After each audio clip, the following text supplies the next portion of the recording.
Water signs, tignan natin ano po ang mensahe para sa iyo ngayong araw. Keep in mind po na ito ay general reading lamang, so hindi po lahat ay makaka-relate, so be open-minded. Sa mga hindi pa po nakasubscribe dito sa ating channel, please subscribe na po kayo and palike na din po ng ating video.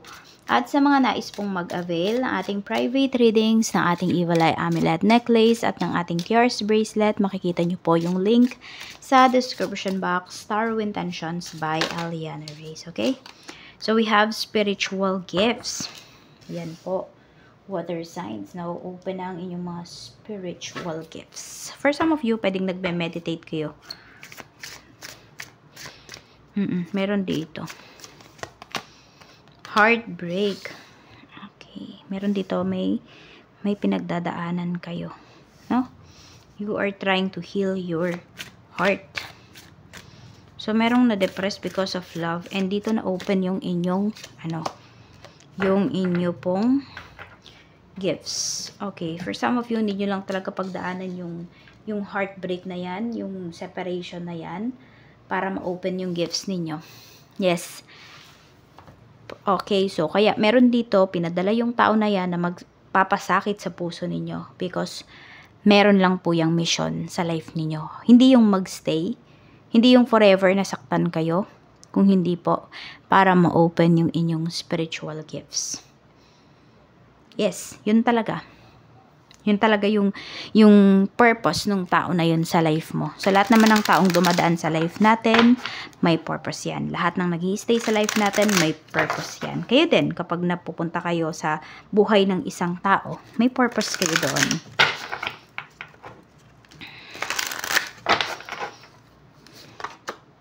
Break through the clouds, find the truth. Ito yung katotohanan.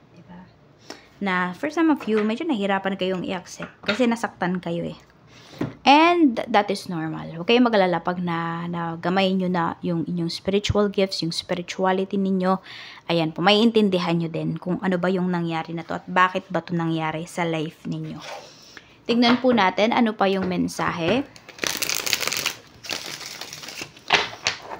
Spirit guide, receive messages, please, for Cancer, Pisces, and Scorpio. Ayan, shuffle lang natin para mawala yung mga negativities na kumapit dito kanina.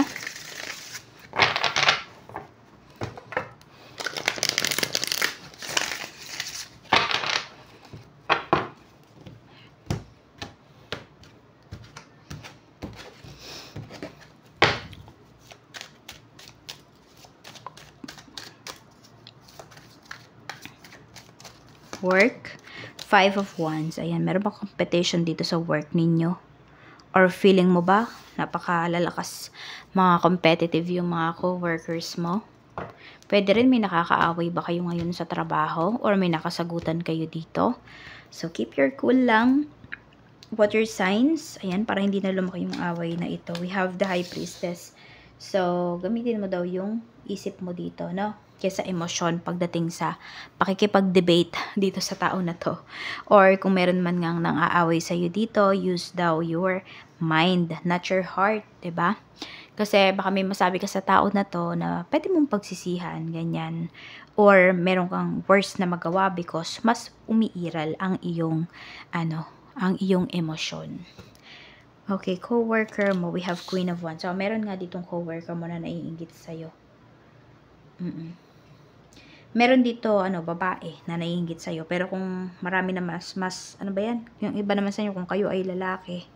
Ayan po. Naiinggit sa'yo, in a way, yung tao na to because of your position, yung nagagawa mo sa trabaho, yung contribution mo.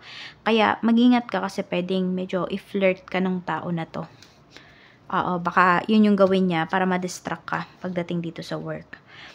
Or kung ano man to, kung lalaki man tong naiinggit sa'yo, yun din, baka i-flirt ka rin yan. Yung tititigan ka niya ng kakaibang tingin, tapos ikaw naman, syempre, mababother ka, ba't siya tumitingin sa akin ng ganun? Mako-curious ka eh. So, iisipin mo, ay, baka may gusto siya sa akin, pero wala. Dinidistract ka lang ng tao na yun. Tignan natin sa kaperahan.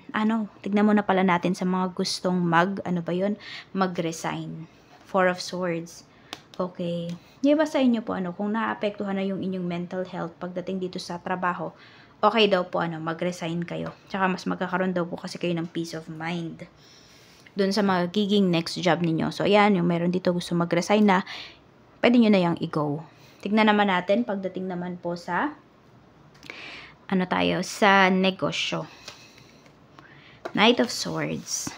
Okay, so, ayan, wag daw po kayong mamili, ng mga kliyente ngayong araw na ito. We have Queen of Pentacles, kasi pera pa rin daw yan. So, habaan nyo ang pasensya ninyo dito, water signs. Ayan po yung kailangan nyo gawin. We have the Chariot. Maganda po yung sales ninyo ngayong araw na to. Hataw na hataw naman po talaga. Pwede rin marami kayong deliveries. Parang kaliwat kanan yung deliveries ninyo dito or pagpapaship po ninyo ng inyong mga produkto. Kitang-kita po talaga ninyo yung kita ninyo ngayong araw. Magiging sobrang happy po kayo. Tignan natin pagdating naman po sa kaperahan. Kamusta ba yung money mo? Happy ka ba? We have Death card. So, may pagbabago, may new beginnings tayo dito. Or meron dito pwedeng, bago yung iba sa inyo.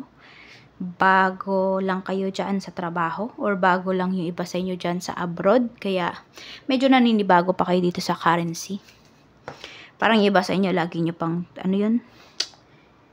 yung, diba kunwari, $1 is equals to, ganun. Tinitignan nyo, ina-estimate nyo lagi na, uy, ganito yun sa peso, ganito yan.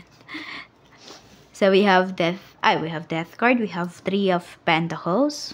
Ayan po, oh. Ang ganda naman ng pera ninyo. Maganda yung pera ninyo ngayon. So, pwede rin nag-iipon na yung iba sa inyo dito. Tignan mo, parang bina-blackout mo muna yung mga gusto mo, yung mga wants mo, and nagpo-focus ka muna sa needs. Yung mga pagkakagastosan po ba, needs lang muna. O, yan o, hindi kayo nagmamadali. Ayan po, we have Temperance. Pwede rin may mga hinihintay kayo dito, baka may mga nilakad kayo dito. I don't know kung meron dito, ano tawag doon? Ano yung tawag doon? Yung sa yung may kiniklaim kayo kasi meron bang namaalam dito na kamag-anak ninyo, ganyan. So, parang kayo yung nag-aayos for some of you. Or pwedeng asawa mo, ganun. Baka may byudo or may byudo dito sa atin na nanonood. So, yan. Parang may inaayos kayo dito na, ano ba yung tawag doon? Kunwari sa SS, diba, merong yung, basta yung kiniklaim ninyo pag merong nawala. Ganyan po. So, meron din naman, pwedeng hindi naman niya namatay kung hindi po. New beginnings lang kasi meron dito, pwedeng 60 years old na yung iba sa inyo at yan na po, kukuha na kayo ng pension. Yes, ayan. So, pwedeng yun yung iniintay ninyo, yun yung inaayos po ninyo. Tignan natin pagdating naman po sa love life. Ayan. Sa mga single, tignan natin. 6 of Pentacles. Marami naman nagkakagusto sa'yo dito, nagkaka-interest. Kaya lang kasi, nakikita ko dito. Medyo madaming nai-intimidate sa'yo. Water signs. The Devil, ayan. Mag-ingat kayo dito. Tsaka lust kasi. Marami ding, may desire sa'yo dito. Maraming, madaming, sabihin natin, madaming nagkakagusto sa'yo, pero hindi kasi love yung gusto nila eh. Pwedeng yung katawan mo lang, ganyan. Oo. Kaya mag-iingat ka. Yan, sa mga natin ha, mga single natin dyan na water signs. Tignan natin. Okay. Pagdating naman po sa mga in a relationship, we have Page of Cups. Tingnan natin. Mukhang masaya naman kayo ngayon ng person mo. Page of Swords naman dito. Okay. Okay. So, nakikita ko dito na meron kayong mga bagay na need yung pag-usapan pero din yung pinag-uusapan. Kaya parang feeling mo, masaya naman kayo dito sa relasyon na to. Pero totoo hindi. Kasi marami lang pala kayong iniiwasan. So, pag-usapan nyo tong mga iniiwasan nyo na to. Kahit pa konti-konti lang, kahit pa hapyaw lang. Basta mapag-usapan nyo lang po kasi, ayan o, parang ganito, meron kang gustong sabihin sa person mo, nakikurious ka, pero hindi mo masabi sa kanya. Yung tipong ganun. Siya din, meron din siyang gustong itanong sa'yo. Pero hindi. Parang mag one-on-one, heart-to-heart talk kayo dito. Yun yung kailangan nyong gawin. Oo. Sa ngayon naman, masaya naman yung relationship ninyo. Tignan natin. May mga curiosity. Curious kayo sa isa't isa. Mukhang madami pa kayong hindi alam, no? Sa isa't isa. Tignan natin, pagdating naman po sa mga mag-asawa. We have the Empress. And we have the Hermit. Ayan, nag-iisa ka lang naman po sa puso ng asawa mo. Tapos, ikaw at ikaw lang naman lagi yung kanyang pipiliin. Sa mga may ex naman po dyan, ex-wife, ex-hubby, ex-GF, ex-BF, tignan natin kung magkakabalikan pa ba kayo. Basta parehas lang din naman kayong single, okay? Eight of Swords. Hindi na. Meron na kasing na-trauma, natakot ba? The Empress. Ayan, tsaka meron din dito. I don't know kung kasal na, ganyan. Kasi parang trap na siya sa isang sitwasyon na yung ex po ninyo. So, parang hindi na siya makaalis doon. Meron din ako nakikita dito, pwedeng napikot. So, ayan lang po yung mensahe para sa'yo. Maraming salamat. Water signs, ingat po kayo always and more blessings to come.